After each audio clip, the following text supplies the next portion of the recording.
नमस्कार दोस्तों, स्वागत है आपका आपके अपने YouTube चैनल पर जहां आप प्रतियोगी परीक्षाओं की प्रैक्टिस करते हैं और अपनी तैयारी को और भी बेहतर करते हैं। शुरू करते हैं आज का पहला प्रश्न। प्रश्न है, राइका जनजाति मुख्य रूप से किस राज्य में पाई जाती है? इसका सही आंसर है ऑप्शन ए, राजस्थान में। राइका जनजाति मुख्य रूप से राजस्थान राज्य में पाई जाती है। राइका जनजाति एक पारंपरिक पशुपालक समुदाय है। ये लोग मुख्य रूप से ऊंट पालन के लिए प्रसिद्ध हैं, खासकर राजस्थान के मरुस्थलीय क्षेत्रों में। राइका जनजाति का सामाजिक और आर्थिक जीवन काफी हद तक पशुपालन, ऊंटों और भेड़ों पर निर्भर करता है। इनकी उपस्थिति गुजरात और हरियाणा में भी पाई जाती है, लेकिन सबसे अधिक संख्या राजस्थान में है। अगला प्रश्न, PL-15 जिसे थंडरबोल्ट 15 भी कहा जाता है, किस देश द्वारा विकसित की गई मिसाइल है? तो यह चीन ने विकसित की है इसे। PL-15 जिसे थंडरबोल्ट 15 भी कहा जाता है, एक लंबी दूरी की beyond visual range air to air missile जिसे चीन द्वारा विकसित किया गया है। चीन PL-15 मिसाइल का उपयोग चीन की पीपुल्स लिबरेशन आर्मी, एयरफोर्स और नेवल एयरफोर्स द्वारा किया जाता है। पाकिस्तान ने भी इसे अपनी सुरक्षा बेड़ा में शामिल किया है। पाकिस्तान वायुसेना PL-15E मिसाइलों को अपने JF-17 ब्लॉक 3 लड़ाकू विमानों के साथ शामिल किया है। अगला प्रश्न, संयुक्त राष्ट्र वैश्विक सुरक्षा सप्ताह किस संगठन द्वारा आयोजित एक द्विवार्षिक वैश्विक सड़क सुरक्षा अभियान है? तो इसका आयोजन किया था विश्व स्वास्थ्य संगठन द्वारा किया जाता है। संयुक्त राष्ट्र वैश्विक सड़क सुरक्षा सप्ताह एक द्विवार्षिक वैश्विक सड़क सुरक्षा अभियान है, जिसे मुख्य रूप से विश्व स्वास्थ्य संगठन और संयुक्त राष्ट्र क्षेत्रीय आयोग द्वारा आयोजित किया जाता है। इस अभियान का उद्देश्य सड़क सुरक्षा के प्रति जागरूकता बढ़ाना और सड़क दुर्घटनाओं में होने वाली मौतों और चोटों को कम करने के लिए प्रभावी उपायों को बढ़ावा देना है। अगला प्रश्न, रूस के मॉस्को में 80वें विजय दिवस समारोह में भारत का प्रतिनिधित्व किसने किया? तो यह किया था संजय सेठ ने। Option A. रूस के मॉस्को में 9 मई 2025 को आयोजित 80वें विजय दिवस समारोह में भारत का प्रतिनिधित्व रक्षा राज्य मंत्री श्री संजय सेठ ने किया। शुरुआत में प्रधानमंत्री नरेंद्र मोदी को आमंत्रित किया गया था, लेकिन पहलगाम में हुए आतंकी हमले के कारण उन्होंने इस समारोह में भाग नहीं लिया और उनके स्थान पर श्री संजय सेठ को भेजा गया। अगला प्रश्न, दक्षिण एशियाई फुटबॉल महासंघ अंडर 19 फुटबॉल चैंपियनशिप 2025 का मेजबान कौन सा भारतीय राज्य है? तो इसका सही answer option A, Arunachal Pradesh. दक्षिण एशियाई फुटबॉल महासंघ अंडर 19 फुटबॉल चैंपियनशिप 2025 की मेजबानी भारत के अरुणाचल प्रदेश राज्य ने की थी। यह टूर्नामेंट 9 से 18 मई 2025 तक यूपिया शहर के गोल्डन जुबली स्टेडियम में आयोजित किया गया था। यह पहली बार था जब अरुणाचल प्रदेश ने इस प्रतिष्ठित अंतर्राष्ट्रीय फुटबॉल प्रतियोगिता की मेजबानी की, जिससे राज्य के खेल विकास और पूर्वोत्तर भारत में फुटबॉल को बढ़ावा देने में महत्वपूर्ण योगदान मिला। इस टूर्नामेंट में भारत ने फाइनल में बांग्लादेश को पेनाल्टी शूटआउट में 4-3 से हराकर अपना चौथा सेफ U19 खिताब जीता। अगला प्रश्न, हाल ही में खबरों में आए हिम तेंदुए की IUCN स्थिति क्या है? सही आंसर ऑप्शन ए, संकटग्रस्त। हिम तेंदुआ स्नो लेपर्ड, जिसका वैज्ञानिक नाम पैंथेरा यूनिका है, IUCN रेड लिस्ट में वनरेबल है श्रेणी में सूचीबद्ध है। इसका अर्थ है कि यह प्रजाति जंगल में विलुप्त होने के उच्च जोखिम का सामना कर रही है।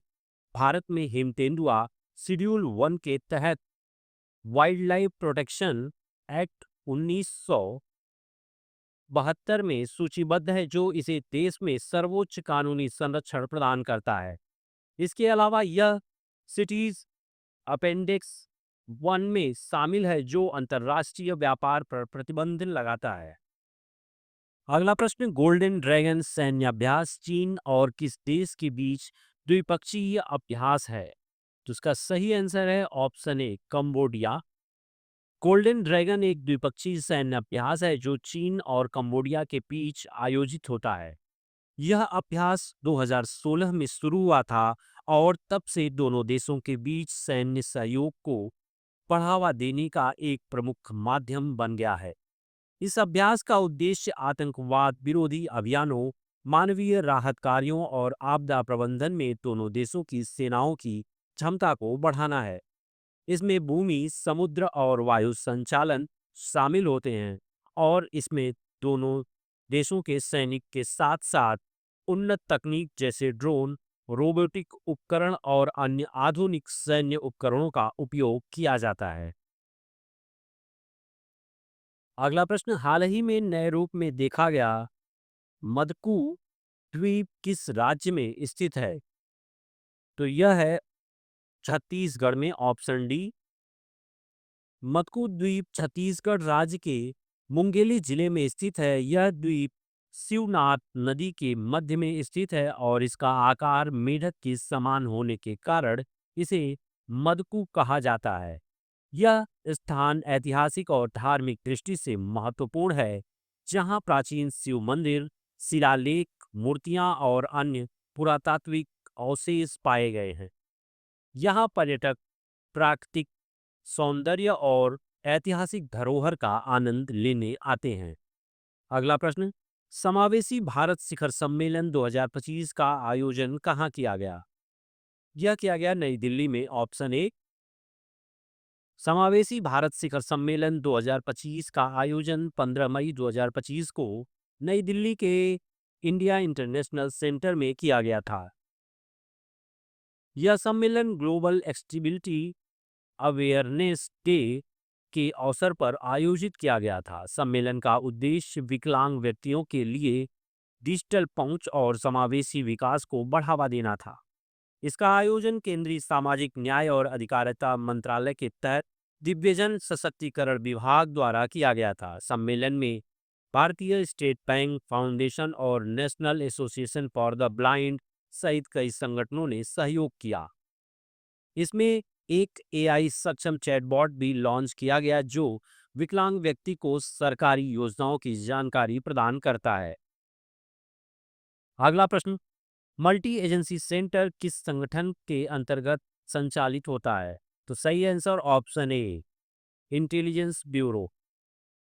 मल्टी एजेंसी सेंटर भारत के रक्षा मंत्रालय के अंतर्गत संचालित होता है। यह केंद्र विभिन्न खुफिया एजेंसियों के बीच समन्वय और सूचना आदान प्रदान के लिए स्थापित किए गए हैं, ताकि देश की सुरक्षा और आतंकवाद के खिलाफ प्रभावी कदम उठाए जा सके। अगला प्रश्न, राजों की बावली 16वीं शताब्दी की एक बावड़ी है जो किस शहर में स्थित है? तो यह स्थित है दिल्ली में, ऑप्शन ए। राजों की बावली 16वीं शताब्दी की एक ऐतिहासिक बावड़ी है जो भारत के दिल्ली शहर में स्थित है। इसे मुगल काल के दौरान बनाया गया था और यह अपनी वास्तुकला और संरचना के लिए प्रसिद्ध है। यह बावड़ी पानी संचित करने का एक पारंपरिक तरीका था और इसे शाही परिवार द्वारा उपयोग किया जाता था। अगला प्रश्न, दाद रोग किस एजेंट के कारण होता है? तो सही आंसर ऑप्शन सी, कवक। दाद रोग एक प्रकार का त्वचा रोग है जो कवक अर्थात फंगस के कारण होता है। इसे आमतौर पर टीनिया या रिंगवर्म भी कहा जाता है। यह रोग त्वचा, बालों और नाखूनों को प्रभावित करता है और खुरदरापन, खुजली, लाल चकत्ते और परिधि वृद्धि के रूप में प्रकट होता है।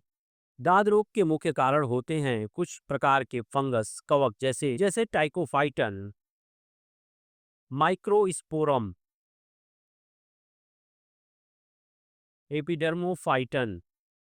ये कवक नमी वाले स्थानों पर तेजी से बढ़ते हैं और त्वचा में संक्रमण कर देते हैं। यह रोग त्वचा के संपर्क से फैलता है, जैसे संक्रमित व्यक्ति या जानवर के संपर्क में आने से। अगला प्रश्न है, भारत के समुद्री क्षेत्र में लैंगिक समानता को बढ़ावा देने के लिए सरकार ने कौन सी नई पहल शुरू की है? तो यह किया है ऑप्शन बी, सागर में सम्मान। भारत सरकार ने समुद्री क्षेत्र में महिलाओं की भागीदारी को बढ़ावा देने के लिए सागर में सम्मान पहल शुरू की है। यह पहल महिलाओं के लिए एक समावेशी और सुरक्षित कार्य वातावरण बनाने, नेतृत्व क्षमता को बढ़ावा देने और समुद्री पेशेवरों में लिंग आधारित भेदभाव को समाप्त करने के उद्देश्य से शुरू की गई है। महिलाओं के लिए प्रशिक्षण और कौशल विकास कार्यक्रमों की शुरुआत की गई है। समुद्री क्षेत्र में महिलाओं के लिए नेतृत्व की भूमिका में वृद्धि है। महिलाओं की सुरक्षा और कल्याण को सुनिश्चित करना, समुद्री पेशेवरों में समान अवसर प्रदान करना, समुद्री क्षेत्र में महिलाओं की भागीदारी को बढ़ावा देना। अगला प्रश्न, किस देश में अंतर्महाद्वीपीय बैलिस्टिक मिसाइल RS-24 यार्स विकसित की गई है? तो यह की गई है रूस में। ऑप्शन सी। RS-24 यार्स एक रूसी अंतर्महाद्वीपीय बैलिस्टिक मिसाइल है जिसे Moscow institute of thermal technology द्वारा डिजाइन किया गया है और वोत्स्कीस मशीन बिल्डिंग प्लांट में निर्मित किया जाता है। यह missile multiple independently targetable re entry vehicles से लैस है, जिससे यह एक साथ कई लक्ष्यों पर परमाणु वारहेड्स खींच सकती है। इसकी अधिकतम रेंज लगभग 12,000 किलोमीटर है और यह साइलो और रोड मोबाइल दोनों प्रकार के लॉन्च प्लेटफॉर्म से लॉन्च की जा सकती। अगला प्रश्न, हाल ही में खबरों में रही इंद्रायणी नदी किस राज्य से होकर बहती है? तो यह बहती है महाराष्ट्र से। Option A. इंद्रायणी नदी भारत के महाराष्ट्र राज्य के पुणे जिले में बहने वाली एक महत्वपूर्ण नदी है। यह नदी सह्याद्री पर्वतमाला के लोनावला के पास स्थित पुरवड़े गांव से निकलती है और भीमा नदी में मिल जाती है, जो स्वयं कृष्णा नदी की उपनदी है। इंद्रायणी नदी का धार्मिक और सांस्कृतिक महत्व भी है। इसके किनारे स्थित आलंदी और देहू जैसे तीर्थ स्थल संत ज्ञानेश्वर और संत तुकाराम से जुड़े हुए हैं, जिनकी समाधियां यहाँ स्थित हैं। यह नदी वारकरी संप्रदाय के लिए विशेष महत्व रखती है, जो पंढरपुर की यात्रा के दौरान इंद्रायणी नदी में स्नान करते हैं। अगला प्रश्न, किस राज्य सरकार ने इंदिरा सौरगिरी जल विकासम योजना शुरू की है? तो यह क्या है? तेलंगाना ने। Option A.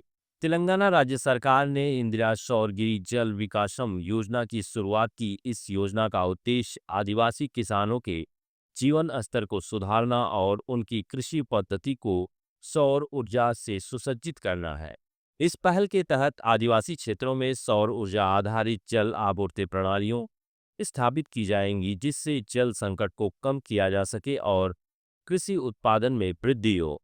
अगला प्रश्न, ओवरसीज सिटीजनशिप ऑफ इंडिया योजना किस अधिनियम में संशोधन करके शुरू की गई थी? यह की गई है नागरिकता अधिनियम 1955 में संशोधन करके। ओवरसीज सिटीजनशिप ऑफ इंडिया योजना को भारत सरकार ने भारतीय मूल के प्रवासी भारतीयों की मांगों के मद्देनजर शुरू किया था, जो भारत के साथ एक मजबूत संबंध बनाए रखना चाहते थे।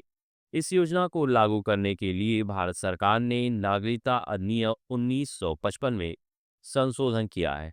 अगला प्रश्न, उदंती सीता नदी टाइगर रिजर्व किस राज्य में स्थित है? तो यह स्थित है छत्तीसगढ़ में। ऑप्शन सी। उदंती सीता नदी टाइगर रिजर्व भारत के छत्तीसगढ़ राज्य में स्थित है। यह टाइगर रिजर्व गरियाबंद और धमतरी जिलों में फैला हुआ है। इसकी स्थापना सन 2008 में टाइगर रिजर्व घोषित किया गया था। क्षेत्रफल लगभग 1842 वर्ग किलोमीटर है। यह क्षेत्र दो वन्यजीव अभयारण्यों उदंती और सीता नदी को मिलाकर बना है। यहाँ वन भैंसा का संरक्षण विशेष रूप से किया जाता है, जो छत्तीसगढ़ राज्य का राज्य पशु है। अगला प्रश्न, चागोस द्वीप किस महासागर में स्थित है? तो यह स्थित है हिंद महासागर में। ऑप्शन सी। चागोस द्वीप हिंद महासागर में स्थित है। हिंद महासागर मालदीव के दक्षिण है। प्रशासनिक नियंत्रण। ब्रिटेन के अधीन ब्रिटिश हिंद महासागर क्षेत्र। यह क्षेत्र ब्रिटेन और मॉरिशस के बीच विवादित है। मॉरिशस इसे अपना हिस्सा मानता है और संयुक्त राष्ट्र महासभा द्वारा अंतर्राष्ट्रीय न्यायालय में भी मॉरिशस के पक्ष में राय दी गई है। चागोस द्वीप हिंद महासागर में स्थित है। हिंद महासागर मालदीव के दक्षिण में है। ब्रिटेन के अधीन ब्रिटिश हिंद महासागर क्षेत्र। यह क्षेत्र ब्रिटेन और मॉरिशस के बीच विवादित है। मॉरिशस इसे अपना हिस्सा मानता है और संयुक्त राष्ट्र महासभा तथा अंतर्राष्ट्रीय न्यायालय ने भी मॉरिशस के पक्ष में राय दी है। डिएगो गार्सिया, जहां अमेरिका का एक बड़ा सैन्य अड्डा है। अगला प्रश्न, किस देश ने नियालिया थियागोगेसिस नामक बैक्टीरिया की एक नई प्रजाति की खोज की? तो यह किया है चीन ने। नियालिया थियागोगेसिस नामक बैक्टीरिया की नई प्रजाति की खोज चीन ने की है। यह खोज मई 2023 में सेंजोउ 15 मिशन के दौरान चीन की तियांगोग अंतरिक्ष स्टेशन पर की गई थी। इस बैक्टीरिया को अंतरिक्ष स्टेशन के हार्डवेयर की सतह से लिए गए नमूने से पाया गया, जिन्हें पृथ्वी पर लाकर विश्लेषण किया गया। इस प्रजाति को आधिकारिक रूप से 2025 में नियालिया थियांगोगेसिस डॉट नो के रूप में वर्गीकृत किया गया। यह बैक्टीरिया ग्राम पॉजिटिव वायवीय स्पोर निर्माता और छड़ी आकार का है, जो नियोलिया वंश के अंतर्गत आता है। इसकी विशेषताएं जैसे कि जेटलिन को हाइड्रोलाइजल करने की क्षमता, मजबूत बायोफिल्म बनाना, ऑक्सीडेंटिव तनाव का सामना करना और विकिरण क्षति की मरम्मत, इसे अंतरिक्ष के कठोर वातावरण में जीवित रहने में सक्षम बनाती है। अगला प्रश्न, rising north east investors summit 2025 का उद्घाटन कहाँ किया गया? तो यह किया गया नई दिल्ली में। Rising north east investor summit 2025 का उद्घाटन 23 मई 2025 को नई दिल्ली स्थित भारत मंडपम में प्रधानमंत्री नरेंद्र मोदी द्वारा किया गया। यह 2 दिवसीय समिट 23 से 24 मई 2025 को आयोजित हुई, जिसका उद्देश्य भारत के उत्तर पूर्वी राज्यों में निवेश को बढ़ावा देना और क्षेत्रीय विकास को प्रोत्साहित करना था। अगला प्रश्न, नागरहोल टाइगर रिजर्व किस राज्य में स्थित है? तो यह स्थित है कर्नाटक में, option C. Nagarhole tiger reserve Karnataka राज्य में स्थित है। यह रिजर्व पश्चिमी घाट की श्रृंखला में आता है और यह कोडंगू और मैसूर जिलों में फैला हुआ है। इसे राजीव गांधी राष्ट्रीय उद्यान के नाम से जाना जाता है। यहाँ बाघों के अलावा हाथी, तेंदुआ, जंगली कुत्ते, गौर और कई पक्षी प्रजाति भी पाई जाती हैं। यह रिजर्व नीलगिरी बायोस्फीयर रिजर्व का हिस्सा है। अगला प्रश्न, हाल ही में खबरों में रहा उड़ने में असमर्थ तोता काकापो किस देश का मूल निवासी है? तो यह न्यूजीलैंड का मूल निवासी है, ऑप्शन सी। काकापो, जिसे उड़ने में असमर्थ तोता या उल्लू तोता भी कहा जाता है, न्यूजीलैंड का मूल निवासी है। यह दुनिया का एकमात्र उड़ने में असमर्थ तोता है और वजन में सबसे भारी तोता है। काकापो की लंबाई लगभग 60 सेंटीमीटर तक हो सकती है और इसका वजन 2 से 4 किलोग्राम के बीच होता है।